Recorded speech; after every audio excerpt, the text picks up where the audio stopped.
I want to apprise our viewers of this breaking news coming in. We're now learning that in a brief phone interview with The Times, President Trump celebrated the success of the mission to capture Maduro. Trump stated, "A lot of good planning and a lot of great troops and great people. It was a brilliant operation." Actually, when asked if he sought congressional authority in what is next for Venezuela, Trump said he will address those matters during his news conference at Mar-A-Lago. Remember, the address is expected at around 9:30 p.m. IST. All right, Commander Bhushan Diwan, very, well, in a way, a little bit of a shocking statement coming in from Trump. What would you like to say on it? This is really, it shows the bankruptcy of the U.S. administration and Trump. It's a small, minor enemy like Venezuela. And you make this, you have arrested him and so on the pretext of drug trade and what have you, and you are celebrating it as a big victory. Does it behave a military power, superpower like America to celebrate this kind of thing? And there's the same kind of thing, like every third day Trump says, I made this Op Sindoor, I got the, ceasefire done between India and Pakistan. Every third day, I am due for peace prize. I don't know. What have these standards come to? The president of the mightiest nation behaving in this fashion. Venezuela's president being captured, arrested is a cause for celebration and big presidential statement. It shows they are a waning power. They are on the downward trend actually. This means nothing at all. You can do it, but you're causing threat ripples. You talk of democracy. You talk of leaders of the democratic world. Russia is not democracy. China is not democracy. So and so country doesn't follow religious freedoms. And this is freedom and democracy values. Theodore Roosevelt and the people who have made the American Constitution, did they see these kind of things? Well, of course, we know it that these guys, we must call spade a spade. These guys are one. Who are the one? These guys. What does US say? They went to America and killed millions, murdered millions of native Indians there, and took away their land property and occupied such a huge land. So that is their background. But later on, things changed. They had civil war amongst themselves. Then they came up with the true world leaders approach, and they became mighty. But this is a really shows downward trend of the mighty USA, that they are doing these things even now, and they talk about there's no moral ground standing they have. This is the kind of thing they are doing. They never had it actually, but this is pathetic. Just you threaten a country nearby and next door small country, and just because they have oil and you make some excuses, and you met with the Chinese ambassador, you have drugs to be exported, and drug cartels and what have you. So many countries have drug cartels. I mean, Colombia, we all know it. See, if they can call anything as drug cartel. In Afghanistan, again, a lot of opium is grown, and that opium has a lot of uses for the medicine also.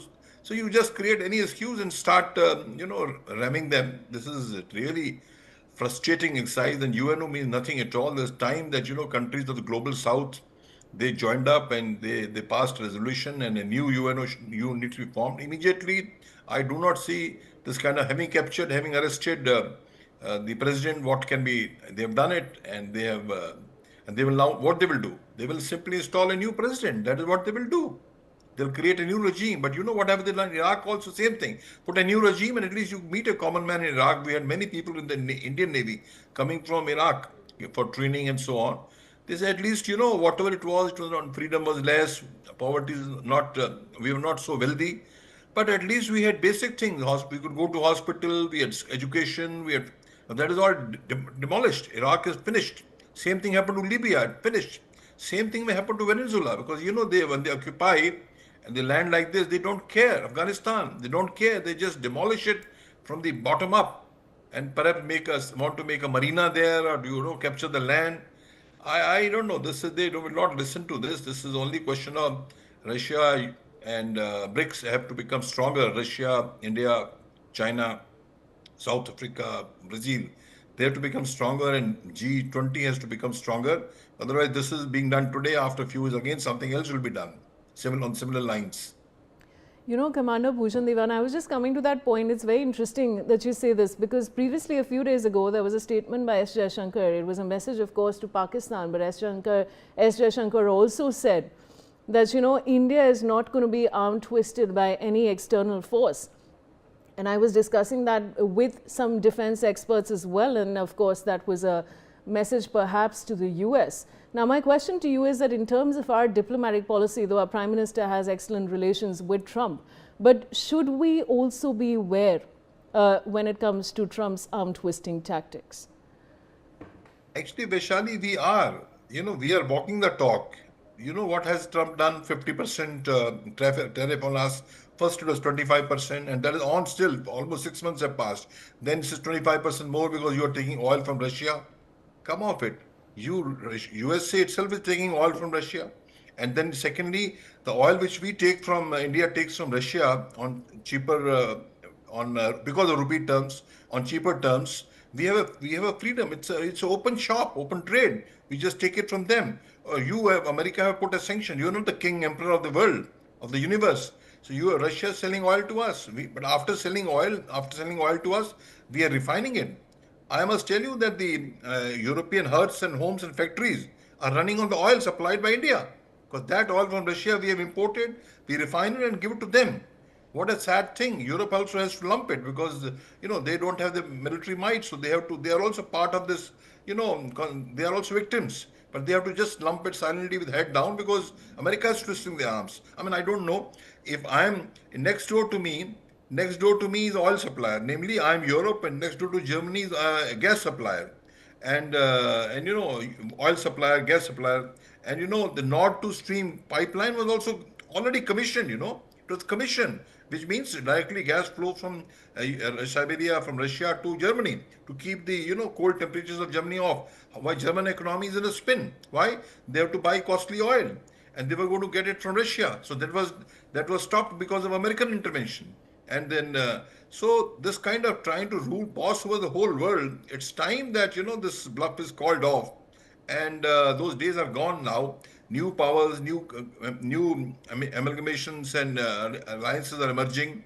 And ASEAN is there, BRICS, more than that, BRICS is there. So this has to we really have to tighten our belts and really ensure that, we remain together. Because here again, our remaining together is a bit of problem. We talk of in BRICS also, we talk about, let's say, BRICS or BIMSTEC. BIMSTEC is, of course, South Asia. We talk about, come on, please come out clean about against terrorism. We find some countries in our own BRICS only will not, speak clearly, strongly, staunchly against terrorism. If we ourselves don't espouse these things, articulate these things vehemently, I mean, we are giving a ground on a platter. We are giving a ground on a skew on a platter to America to do what they are doing. So the same thing, of course, one thing good I found about Trump, a simple thing, he have said that he wants to now make a grouping of G4, that is Russia, India, and the top 5 countries in the GDP terms: USA, China, Russia, India, and Japan, yes. These 5 countries, in GDP terms, they are the top 5 countries. It's time. There's no G20, there's no G7. There's a time that these countries need to call these shots across the world. So if this is the thing, at least many things he has done, erratic, we don't know the logic. If this is at least, if Trump can ensure this, it'll be a great favor to the whole world. Because we have this Germany, not Japan, and let's say India and China, population high, GDP high. So these countries should be in the driving seat as far as the world is concerned. And India amongst them has the trust of trade deal is not yet signed. I know, but we are sending to America, US. But we are sending to America, US every year, $80 billion worth of goods and services, and they are giving us only $40 billion. So trade deficit is, they feel bad. With China, there is a huge trade deficit. With us, $40 billion, not much. But with China, what Trump has done? He has not put much tariff. And Pakistan has put 19%. And whereas with us, he has done this kind of thing. And knowing fully well that if Trump really thinks, I must tell you, we can't be blind to the reality. In 1990, how did USSR break? If Nixon and Kissinger, with the help of Pakistan, Commander approached Bhushan Dewan, please just hold